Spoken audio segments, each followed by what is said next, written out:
Bismillahirrahmanirrahim.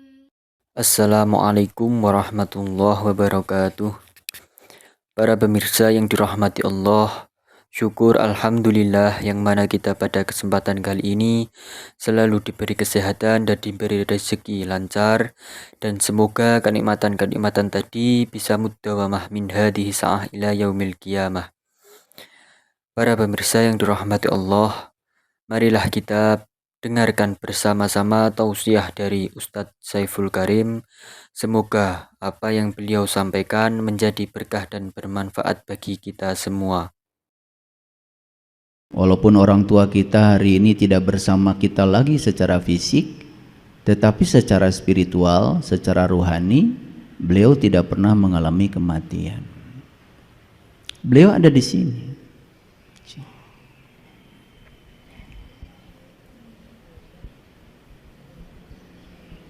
Menghembuskan napas terakhir ke sini. Bedanya apa yang sudah mati dengan kita? Bedanya yang sudah mati itu ketika menghembuskan napas ke sini, napas gak diizinkan lagi ke sini. Itu aja. Dan kita yang masih hidup ini, ketika kita menghembuskan napas ke sini, nafas itu cerdas, karena masih ada tugas yang harus diselesaikan, dan tubuh ini masih layak pakai untuk digunakan sebagai kendaraan, maka nafas ke sini balik lagi, memberikan pinjaman kehidupan lagi kepada kita. Jadi sebetulnya kita ini sekarang sudah mengalami hidup mati. Karena napas itu masuk berarti hidup, keluar berarti mati, masuk lagi hidup, keluar mati. Jadi lampu yang ada di masjid ini tidak hidup terus, ini hidup mati. Karena di PLN itu pembangkit listriknya itu adalah pembangkit listrik arus bolak-balik. Arus bolak-balik tegangannya itu dari 0 maksimum ya sekitar 220 akar 2 volt, turun lagi minimum negatif polarisasinya, naik lagi begitu. Jadi seperti itu, seperti gelombang. Cuma karena PLN itu frekuensinya 50 Hz, 50 Hz itu berarti dalam 1 detik terjadi 50 kali hidup mati. Mata kita tidak sanggup lagi untuk mendeteksi 50 kali hidup mati, lalu kita mengatakan seakan-akan lampu ini hidup terus, karena kita tidak punya knowledge. Saya kalau ngasih ujian sama mahasiswa yang sederhana saja, apakah lampu di rumah Anda itu hidup mati atau hidup terus? Udah itu aja soalnya, 5 jam ujiannya. Udah, kalau dia bisa menguraikan terus sampai bagaimana prinsip kerja generator listrik, bagaimana generator menghasilkan GGL induksi, bagaimana kumparan berputar dalam medan magnet sehingga timbul yang namanya arus listrik, apa bedanya arus listrik AC dengan DC, diuraikan tuh. Kalau mahasiswa cerdas keluar tuh rumus-rumusnya. Dari satu pertanyaan itu dia bisa menjelaskan secara detail. Itu namanya orang berilmu. Makanya orang berilmu itu sudut pandangnya luas. Makanya alam semesta itu disebut universe. Uni itu artinya kumpulan, versi itu sudut pandang. Universe berarti kumpulan sudut pandang. Lahirlah berbagai macam ilmu, matematika, fisika, kimia, biologi, kosmologi, astrofisika, astronomi, geofisika, biologi, macam-macam. Berbagai macam ilmu kedokteran, gak ada habis-habisnya. Semua ilmu itu sudut pandang. Yang dipandang sama, objeknya alam yang sama, yaitu alam semesta ini dengan segala isinya. Objeknya semuanya sama, sudut pandangnya berbeda. Ada yang namanya sosiologi, ada namanya psikologi, ada namanya antropologi, macam-macam banyak ilmu. Semakin banyak sudut pandang kita, semakin luas kita memandang, seperti kita naik gunung, maka semakin bijaksana seseorang. Yang masih gampang menyerang orang lain, ketika orang lain berbeda dengan dirinya, dianggap salah, dihakimi, bahkan mengeluarkan kata-kata yang tidak senonoh, tapi ingin dianggap orang terhormat. Itu ciri sebenarnya ilmunya nggak kemana-mana. Makanya satu-satunya orang yang tidak bisa ditolong di semesta ini adalah orang yang tidak tahu, tetapi dia tidak tahu bahwa dia tidak tahu. Tetapi karena masyarakat menganggap dia seakan-akan sebagai orang yang tahu, lalu dia memposisikan diri seakan-akan sebagai sumber pengetahuan, maka sih ngasih fatwa ini fatwa itu pada orang lain, kayak Tuhan aja. Udah jelas di Quran dikatakan,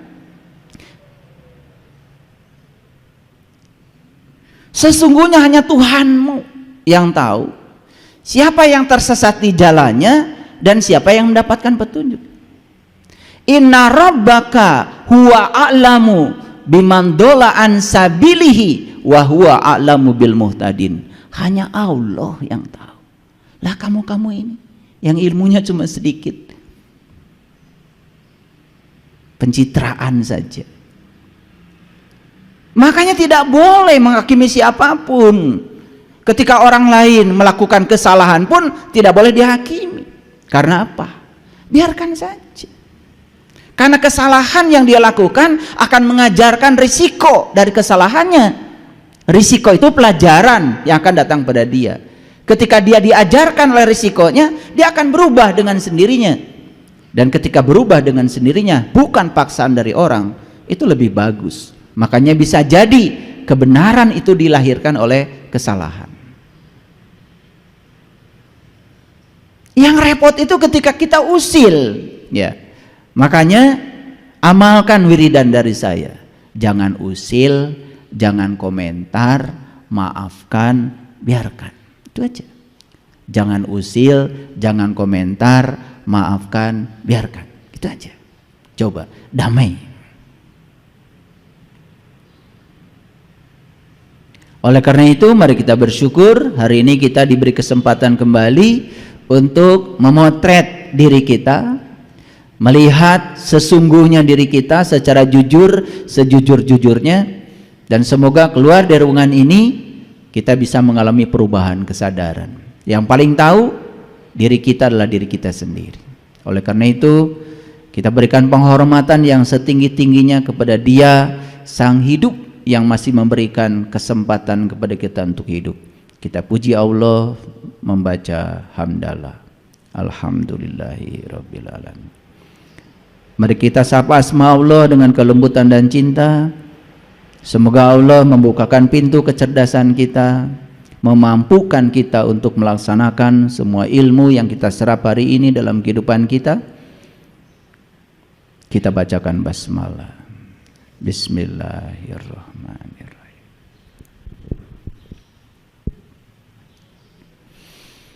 Judul kita hari ini agak unik. Saya beri judul hidup itu 10% masalah dan 90% sikap terhadap masalah. Jadi berapa persen? 100%.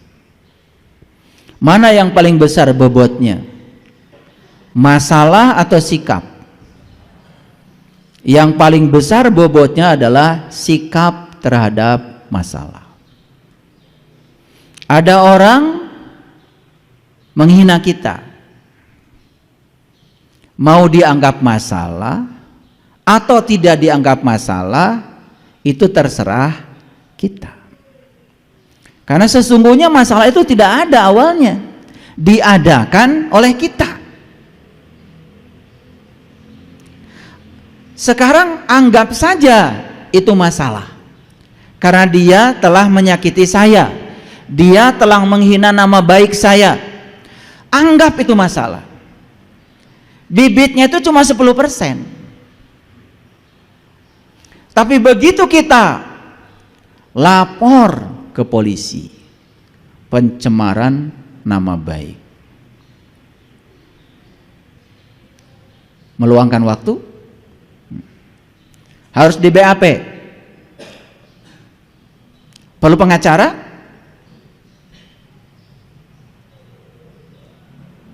perlu uang kira-kira, bolak-balik ke kantor polisi ngasih bukti, menyita waktu, bakal sidang di pengadilan, ketemu jaksa kira-kira, ketemu hakim, berapa kali sidangnya?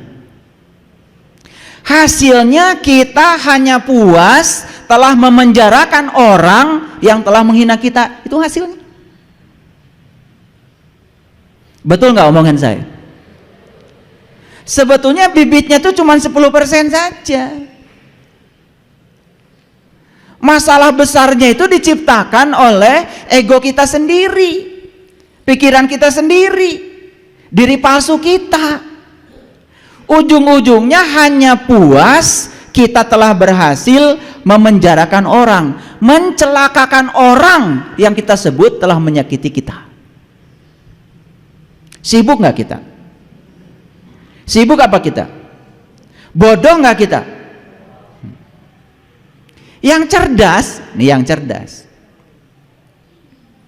ketika dia menghina saya, ya saya tidak akan terhina, karena sesungguhnya dia menghinakan dirinya sendiri.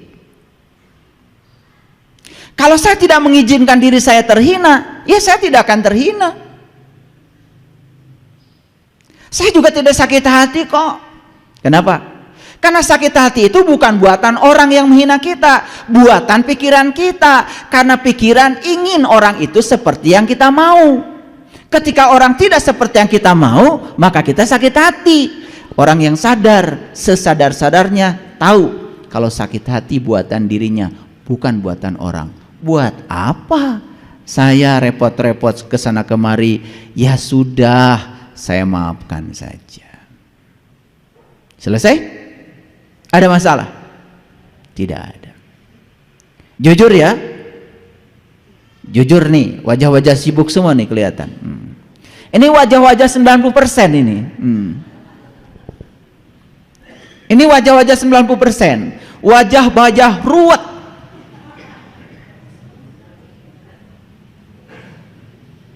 Harusnya bisa sampai 0%. Istilah anak mudanya itu adalah emang gue pikirin. Itu bahasa tingkat tinggi itu. Tetapi selama ini bahasa itu disepelekan. Dan kita lebih senang untuk berjibaku menyibukkan diri untuk sesuatu yang sama sekali tidak ada gunanya. Keluar tenaga banyak, pikiran banyak, uang banyak, melibatkan banyak orang hanya untuk memuaskan pikiran kita, memuaskan ego kita. Betapa bodohnya manusia di kehidupan ini. Sering terjebak kebodohan itu. Sering apa sering sekali? Sampai bersumpah, nanti kalau saya mati, awas ya, kalau dia sampai menyentuh jasad saya, waduh, mati saja udah buat dendam. Orang yang mati kayak gitu, lahir lagi jadi cacingnya udah untung. Gak ada gunanya. Ini ada cerita suami istri.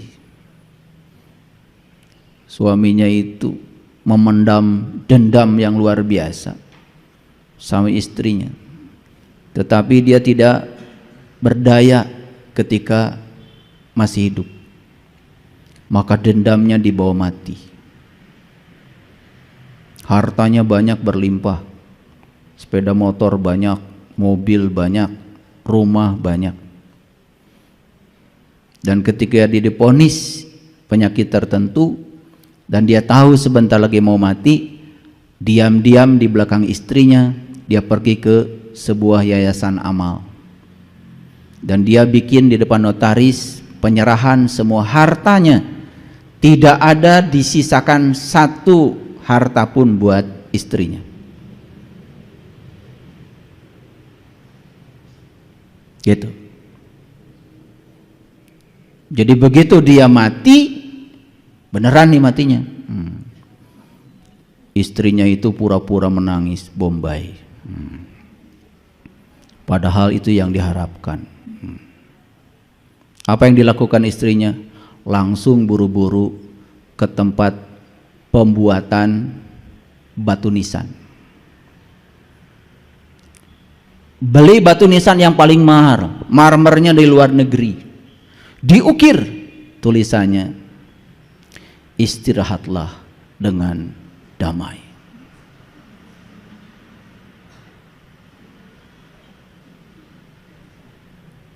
Proses pemakaman mewah karena duitnya banyak. Batu nisan pun yang mahal. 3 hari setelah pemakaman selesai, dia baru mencari surat-surat. Ternyata semua surat-surat berharga sudah tidak ada di rumah lagi. Datanglah dari Yayasan Amal untuk mengambil semua harta karena sudah terjadi perjanjian di depan notaris. Kira-kira kecewa nggak istrinya ini? Kecewa berat. Apa yang dilakukan? Pergi ke tukang batu nisan lagi. Mas, maaf kemarin ada yang tertinggal. Apa? Tulisannya kurang lengkap. Bu, selama saya jadi tukang batu nisan, tulisannya sudah sempurna, Bu. Istirahatlah dengan damai. Belum. Tambahkan sedikit lagi. Sampai aku datang. Lengkap ya tulisannya. Istirahat dengan damai sampai aku datang.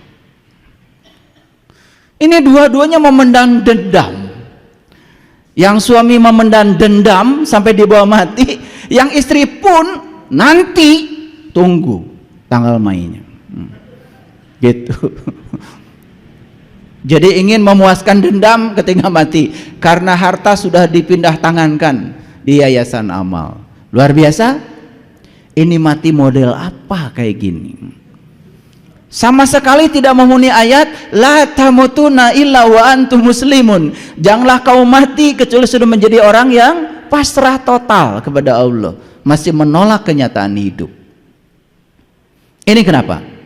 Ini kira-kira tipe suami istri 10% atau 90%? Seperti siapa? Seperti siapa? Tuh yang ketawanya paling kenceng itu. Ngaji harus begitu, harus tertawa kenceng, mentertawakan diri sendiri. Jangan-jangan saya masih tipe 90%. Apapun jadi masalah. Orang yang tipe 90% ini apapun jadi masalah. Orang baik saja masalah bagi dia. Apalagi orang yang buruk. Coba.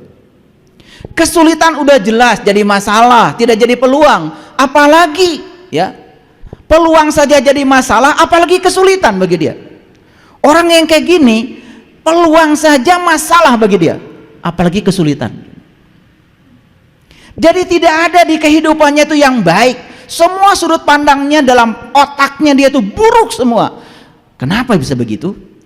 Satu, karena dia mengizinkan pikirannya selalu buruk. Yang kedua, dia juga terdidik di tempat yang buruk. Karena ketika kita bayi, kita ini punya yang namanya mirror neuron, cermin saraf. Jadi semua yang kita saksikan itu akan tercerminkan di alam bawah sadar otak kita. Dan itu akan nampak suatu saat pada saat kita dewasa. Itu yang disebut dengan long term memory. Dan itu harus disembuhkan. Sangat berbahaya. Nah, kenapa saya berbicara ini? Ini penting. Ini penting. Karena kadang-kadang kita ini kalau tidak disadarkan, nggak sadar-sadar. Karena selama ini kadang-kadang menganggap, wah kurang apa apa ibadah saya? Kurang apa doa saya? Wah, semua doa apal.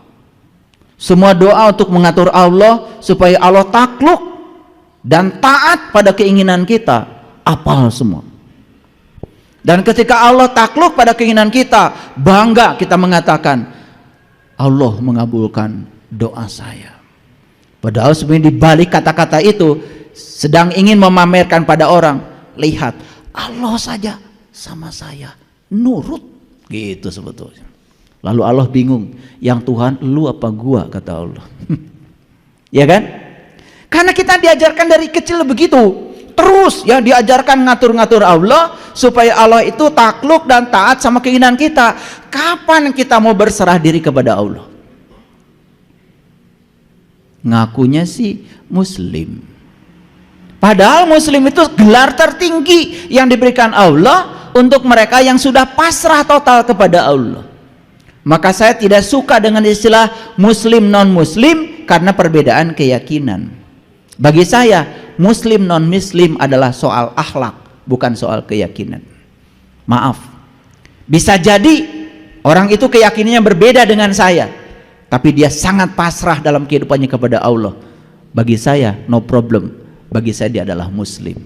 Bagi saya ya boleh berbeda, karena selama ini kan Muslim non Muslim berdasarkan atributnya, lebih mementingkan atributnya, bukan akhlaknya, bukan perilakunya, bukan karakternya, bukan sifatnya. Saya banyak sekali punya sahabat yang keyakinannya berbeda dengan saya, tapi dalam hidupnya sudah penuh dengan kebahagiaan karena sudah bisa menerima semua hal yang tidak diinginkan dalam hidupnya. Bahkan dia bisa merayakan semua hal yang tidak diinginkan seperti dia menerima hal yang dia inginkan. Itu Muslim itu. Cirinya apa? Wajahnya itu bersinar, ringan kalau bicara. Iya, beda kan kalau orang yang berat, punya uang 100 juta dipinjemin 100 ribu saja, oh saya baru kemarin beli tanah 100 juta. Sombongnya tetap aja, minjemin kagak, karena baru beli tanah 100 juta, padahal pinjamnya cuma 100 ribu. Giliran dipinjamkan 100 ribu, 3 hari janji gak ngasih, udah ditelepon 2 hari sebelum janji itu tiba. Pusing gak orang kayak gitu? Kira-kira tipe 10% atau 90% macam kayak gini? Seperti siapa? Selalu ada pertanyaan, seperti siapa ya hari ini? Jadi hidup itu adalah 10% apa yang terjadi pada kita, 90% bagaimana kita menanggapinya. Jadi sebetulnya 10% itu apa yang terjadi, tetapi 90% kita menanggapinya. Itu yang membuat kita menjadi sangat sibuk dengan kehidupan ini. Terasa? Kalau belum terasa, sabar, kita akan masuk situ. Nanti juga suatu saat akan terasa, oh itu saya banget, oh itu gua banget. Sholat sudah, bolak-balik ke Mekah sudah, tahajud juga kurang gimana rajinnya, bangun malam luar biasa, tetapi itu coba jadi robot, hanya menjalankan ritual tanpa kesadaran. Hasilnya tidak ada yang berubah. Lupa bahwa Nabi Muhammad diutus ke dunia untuk menyempurnakan akhlak. Semua ritual itu adalah sarana untuk menyempurnakan akhlak, tools, instrumen, tetapi itu dijadikan tujuan oleh kita. Kalau rakaat sholat kita sudah banyak, rasanya kita sudah banyak tabungan kita untuk sampereun jaga di akhirat. Kan begitu kata-katanya, betul? Sampereun aya nama eueuh kosong, karena semuanya buat jaga. Itulah kadang-kadang kita suka bodoh, terus aja membawa diri kita oleh pikiran ke masa depan, lalu tidak pernah hadir di sini, saat ini, sekarang. Padahal hidup itu adalah di sini, saat ini, sekarang. Yang menentukan masa depan kita adalah saat ini kau buat apa. Jadi hidup itu awalnya sederhana karena cuma 10%, selanjutnya menjadi rumit karena ditambah 90%. Apalagi yang 90% itu adalah respon-respon yang negatif terhadap semua hal yang terjadi dalam hidup. Tidak ada baiknya. Bayangkan, hidup yang kayak gitu tidak layak dihidupi karena kita telah menciptakan neraka bagi diri kita sendiri. Jadi siapa pencipta neraka? Pikiran kita. Kalau pikiran bisa menciptakan neraka, berarti pikiran juga bisa menciptakan surga. Dan selama ini salah kaprah kita menganggap surga dan neraka itu ciptaan Allah. Surga dan neraka adalah ciptaan pikiran kita sendiri. Belum selesai. Ya, kita lanjutkan dulu. Saya cerita sedikit tentang pikiran. Ada kata-kata bijak, jangan hiraukan masalah. Abaikan justru pikiran-pikiran negatif tentang masalah. Kita selama ini sering berfokus pada masalah. Kalau masalah diabaikan, justru fokus kita ke sini. Ada pikiran apa di dalam diri saya tentang masalah? Ketika pikiran sedang memproduksi pikiran-pikiran negatif tentang masalah, maka yang 10% itu membumbung menjadi 100%. Dibesarkan 90% oleh kita sendiri. Itulah pola kerja pikiran. Jadi pikiran itu ibarat parasut ya, hanya berfungsi ketika terbuka. Pernah lihat orang terjun payung? Pernah ada berita orang terjun payung kemudian meninggal? Gara-garanya cuma satu, karena parasutnya tidak terbuka. Begitu parasut tidak terbuka, ya sudah, dia akan mengalami percepatan jatuh bebas dalam fisika, free fall. Dia akan jatuh bebas tanpa hambatan. Tetapi begitu ada payungnya terbuka, dia bisa kendalikan mau hinggap di tempat mana. Itu bedanya. Makanya orang-orang yang hari ini pikirannya masih tertutup, persis seperti orang terjun payung, parasutnya tidak terbuka. Dan orang-orang yang terbuka pemikirannya biasanya gampang untuk bisa menerima pandangan dari orang lain. Makanya dia akan menjadi kaya sudut pandang. Pernah nggak menyaksikan orang yang kekeh dengan pikirannya sendiri, sulit untuk menerima kritikan, sulit untuk menerima pandangan dari orang, asapang benerna, asapang akangna, merasa diri paling benar. Orang yang tertutup pikirannya seperti itu, persis seperti orang yang terjun payung, parasutnya tidak terbuka. Ayo, sudah berapa lama kita memiliki pikiran yang tertutup? Sudah berapa lama? Sudah terlalu lama. Makanya pikiran kita sudah kronis ini, sudah sangat kronis. Makanya kemarin ada yang share di grup di Australia, katanya guru-guru di Australia tidak menjadi sedih ketika anak tidak bisa matematika, tetapi menjadi sangat sedih ketika anak tidak bisa antri. Kenapa? Karena antri itu implikasinya sangat luar biasa. Satu, ketika antri belajar bersabar. Dua, ketika antri belajar untuk menghargai orang lain dan diri sendiri. Karena Anda datang paling belakang, ya sudah, Anda di belakang. Ini datang belakang tapi pengen selalu paling depan. Itu kan orang-orang yang culas. Ini soal akhlak, ini soal akhlak. Saya sering menyaksikan kejadian ini bahkan ketika saya sedang melaksanakan ibadah. Maaf, kadang-kadang ini bisa terjadi di tempat yang disebut kota suci. Tidak bisa antri. Bahkan antri itu apa? Belajar untuk tidak menunggu. Orang yang selalu menunggu, dia selalu ditarik oleh pikirannya ke masa depan, pasti akan menderita. Saya sampai hari ini tidak pernah menunggu.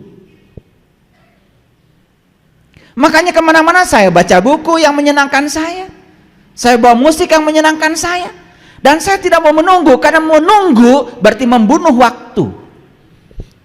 Terlalu banyak yang bisa kita lakukan.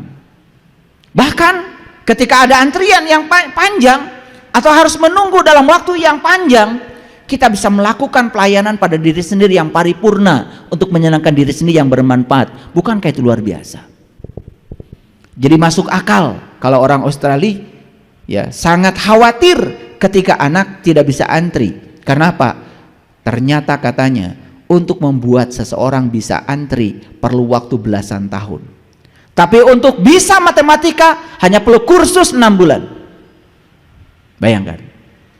Negara yang beradab seperti itu, ya, menitik beratkan pada aspek etika, adab. Bukankah ini sebetulnya yang dikatakan oleh Rasulullah? Tidak disebut orang yang beriman jika tetanggamu tidak nyaman dengan kata-katamu. Tidak disebut orang beriman jika kamu jalan di sebuah jalan, lihat ranting, kamu tidak singkirkan. Berbahaya bagi orang lain tapi kamu tidak peduli. Tidak disebut orang beriman. Kita bukan bikin ranting, bikin polisi tidur pakai semen dan puas ketika orang lain jatuh akibat polisi tidur kita, dan masih saja mengatakan diri orang beriman. Bahkan polisi tidurnya tepat di depan masjid. Luar biasa? Siapa yang luar biasa?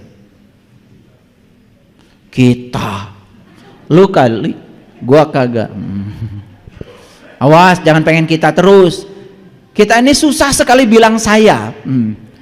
Ini kebiasaan, pengen bareng-bareng.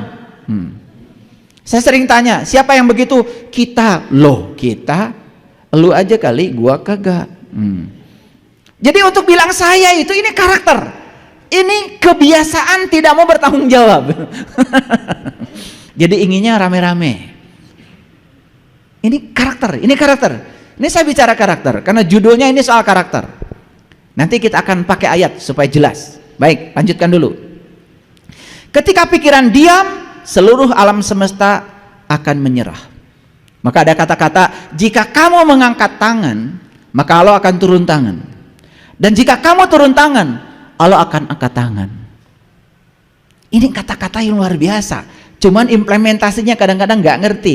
Jika pikiran diam, seluruh alam semesta akan menyerah. Maka belajar mendiamkan pikiran. Gimana caranya?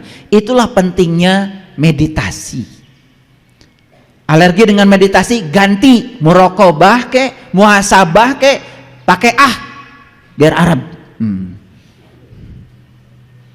Tapi intinya adalah belajar menyadari bahwa pikiran bukan diri kita.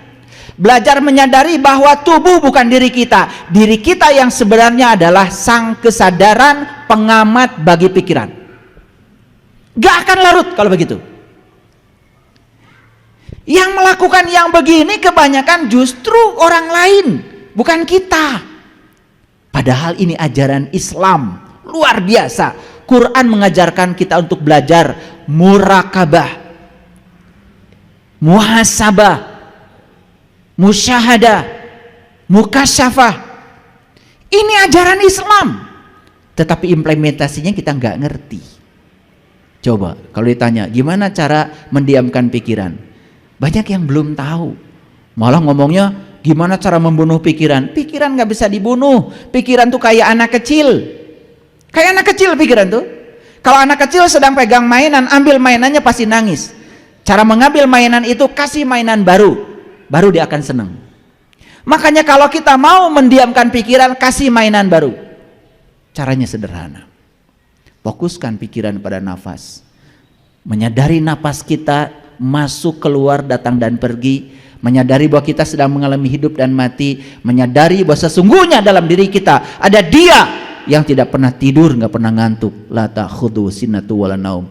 Nafas adalah wujud nyata kehadiran Allah dalam diri. Makanya memfokuskan pikiran pada nafas membuat pikiran kita diam. Ketika diam, pikiran ini tidak terlalu galak. Coba.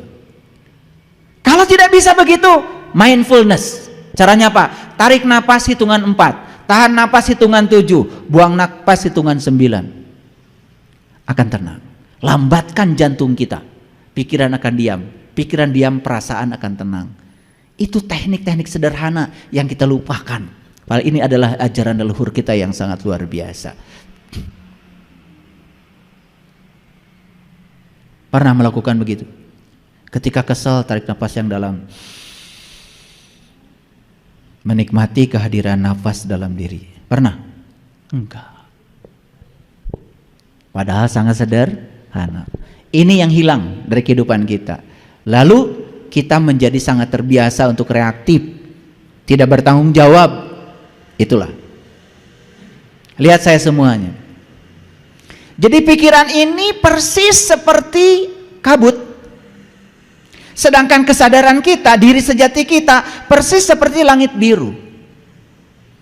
Coba, langit tetap saja biru. Ada kabut, tidak ada kabut. Kabut itu kadang hitam, kadang putih. Ada dan tiada. Tapi langit tetap aja biru.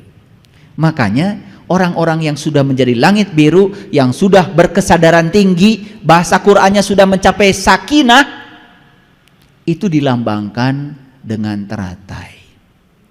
Teratai itu semakin kotor tempat dia tumbuh, semakin indah dan bening bunganya. Makanya teratai menjadi lambang meditasi. Makanya orang bijak mengatakan, jadilah langit biru, jadilah layar. Pernah lihat layar? Kalau sekarang saya putar di sini video kebakaran, terbakar nggak layar?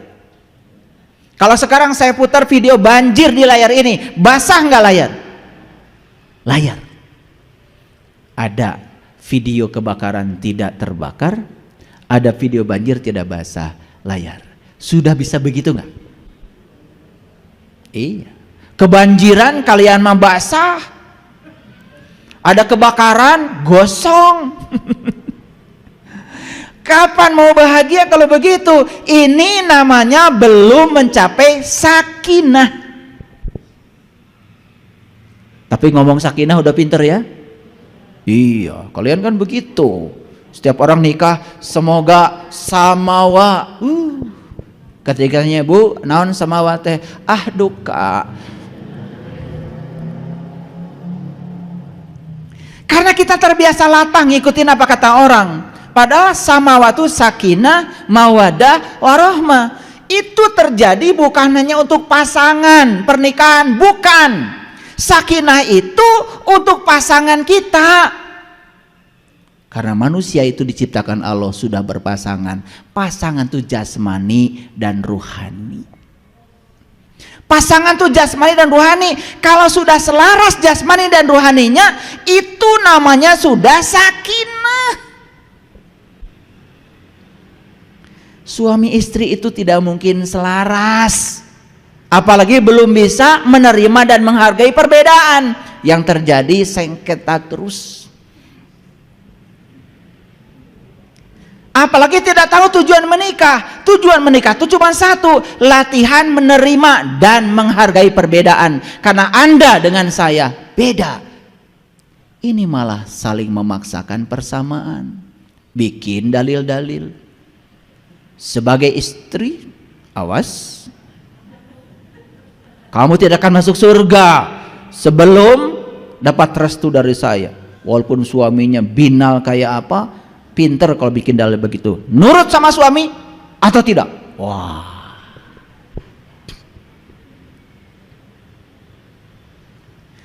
Orang yang macam gini, diktator kayak gini, jelas tidak akan bisa menerima pasangannya apa adanya. Dia ingin pasangannya seperti yang ada di pikirannya. Ketika tidak seperti yang ada di pikirannya, out. Dan yang lucu, ini dilakukan oleh orang-orang yang mengatakan dirinya adalah tokoh-tokoh agama. Tidak cocok dengan pasangan, cerai. Cerai itu akibat dia tidak bisa menerima dan menghargai perbedaan. Ingin pasangannya sama dengan yang dipikirkannya. Padahal jelas-jelas cara berpikir beda, jenis kelaminnya beda, dibesarkan di keluarga yang berbeda, pendidikan juga berbeda, adat istiadat juga berbeda, cara berpakaian juga berbeda, fisiologi berbeda, psikologinya berbeda. Apa yang mau dibuat sama? Udah nyata-nyata beda kok. Maka disebut pasangan. Pasangan itu kiri kanan, tidak pernah kiri-kiri. Kan disebutnya ya aju aja. Saya khawatir ya, kalau ini dilakukan oleh tokoh-tokoh, kemudian ke bawahnya pada ngikut. Seakan-akan menceraikan pasangan itu sah-sah saja.